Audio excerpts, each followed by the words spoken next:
السلام علیکم ناظرین کرام، سلامی ٹی وی انڈیا کے ہم خبروں میں آپ سبھی کا استقبال ہے۔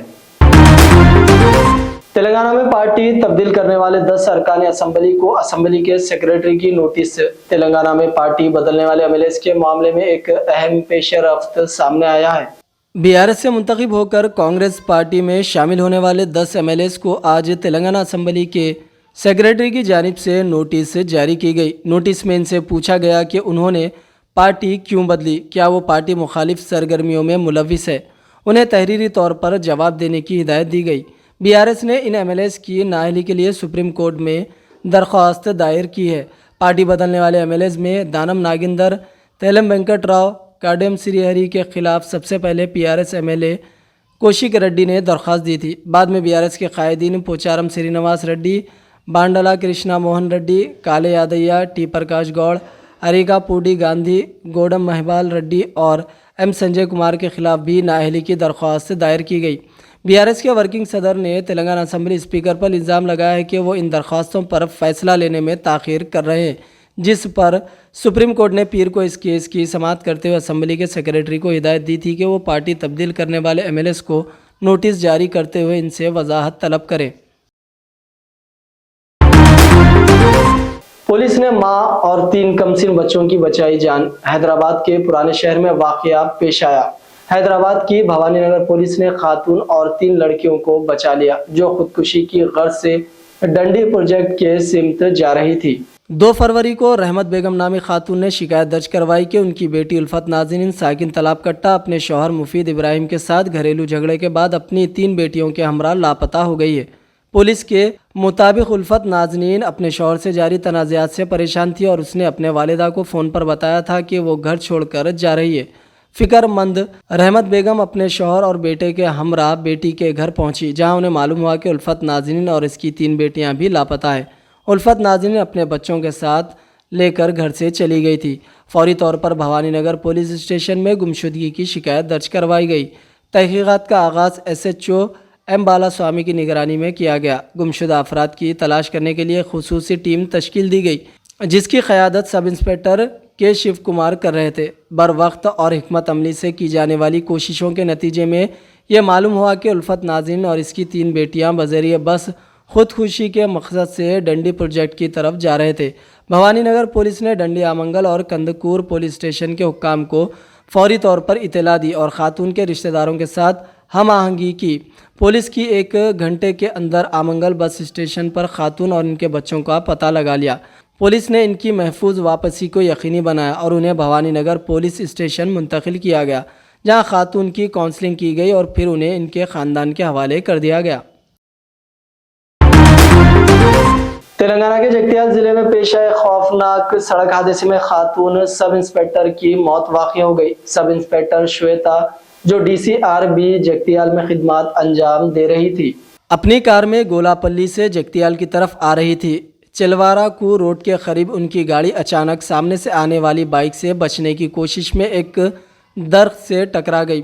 حادثہ اتنا شدید تھا کہ ایس آئی شویتا اور بائک پر سوار ایک اور شخص موقع پر ہی ہلاک ہو گئے۔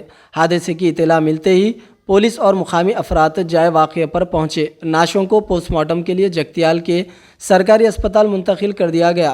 حادثے کی اصل وجہ جاننے کے لیے تحقیقات جاری ہے۔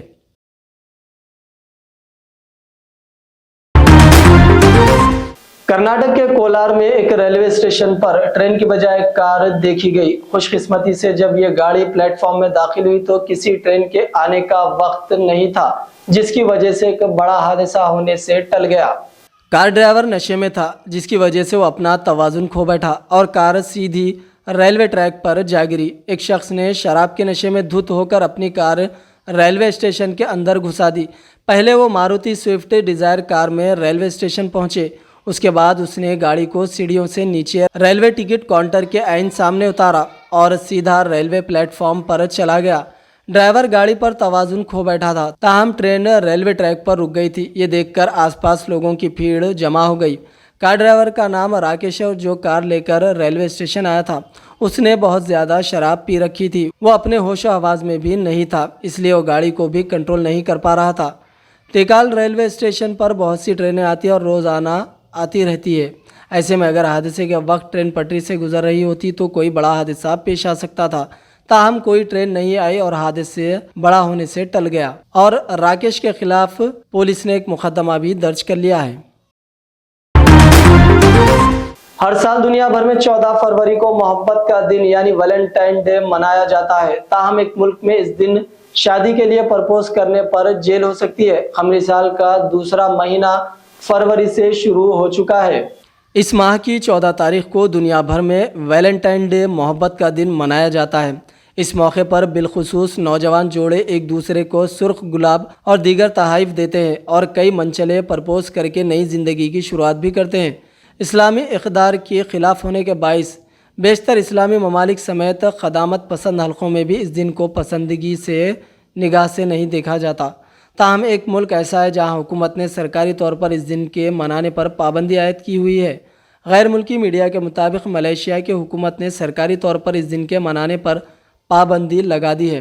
حکومت کا موقف ہے کہ ویلنٹائن ڈے نوجوانوں کو برباد کر کے اخلاقی پستی کی طرف ڈھکیل رہا ہے۔ ملائیشیا میں 14 فروری کے دن اگر کوئی کسی کو عوامی جگہ پر پرپوز کرتا ہے تو اس کو گرفتار کر لیا جاتا ہے۔ سال 2010 میں بھی حکومت ایران نے بھی سرکاری طور پر ویلنٹائن ڈے منانے پر پابندی عائد کر دی تھی۔ ایرانی حکومت نے کہا ہے کہ یہ مغربی ثقافت اور ناجائز تعلقات کو فروغ دیتی ہے۔ اس دن اگر کوئی غیر شادی شدہ جوڑا ڈانس کرتا نظر آئے تو انہیں ایران میں جیل میں بھیج دیا جاتا ہے۔ واضح ہے کہ 2017 میں پاکستان میں ایک شہری کی درخواست پر اسلام آباد ہائی کورٹ نے سرکاری سطح پر اور عوامی مقامات پر ویلنٹائن ڈے منانے پر پابندی عائد کر دی تھی۔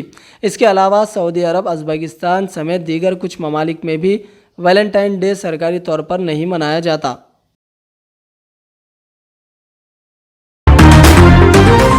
ساحلی سمندر پر شارک کے حملے میں ایک 17 سالہ لڑکی کی موت واقع ہو گئی۔ پانی میں تیراکی کے دوران ہوا یہ خوفناک حادثہ آسٹریلیا کے مشرقی ساحل سے چونکا دینے والا واقعہ سامنے آیا ہے۔ بریبی جزیرے کے وورم بیچ پر شارک کے حملے میں خاتون تیراک کی موت ہو گئی۔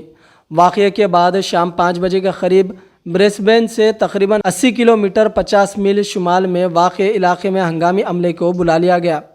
کوئنز لینڈ کی ریاستی پولیس کا کہنا ہے کہ واقعے کی اطلاع ملنے کے بعد جائے واقعے پر فوری کارروائی کی گئی۔ پولیس ترجمان نے ایک ای میل میں کہا کہ نوجوان خاتون تیراکی کر رہی تھی جب اسے شارک نے کاٹ لیا۔ اسے شدید چوٹیں آئی جس کے نتیجے میں اس کی موت ہو گئی۔ اگرچہ پولیس نے متاثرہ لڑکی کی عمر کے بارے میں کوئی معلومات فراہم نہیں کی، لیکن آسٹریلوی میڈیا نے بتایا کہ وہ ایک 17 سالہ لڑکی تھی۔ ایک مقامی نے کہا ہے کہ ساحل کے کنارے کو تیراک اکثر استعمال کرتے ہیں۔ بریبی کے ارد گرد شارک کے بارے میں جانا جاتا ہے، لیکن حقیقت میں یہ ساحل کے اتنے قریب ہوگا کسی کو پتہ بھی نہیں چلا۔ اس سے قبل جنوبی آسٹریلیا کے شہر ایڈلیڈ کے ایتھل بیچ پر ایک 15 سالہ سرفر کو شارکس نے حملہ کر کے ہلاک کر دیا تھا۔ حکام نے بتایا تھا کہ سرفر پر سفید شارک نے حملہ کیا جب وہ اپنے والد کے ساتھ سرفنگ کر رہا تھا۔ ان واقعات کے بعد حکام نے ساحلوں پر شارک مچھلیوں کی موجودگی کے بارے میں وارننگ جاری کی ہے اور سرفنگ یا تیراکی کرنے والوں سے اضافی احتیاط برتنے کی تاکید کی ہے۔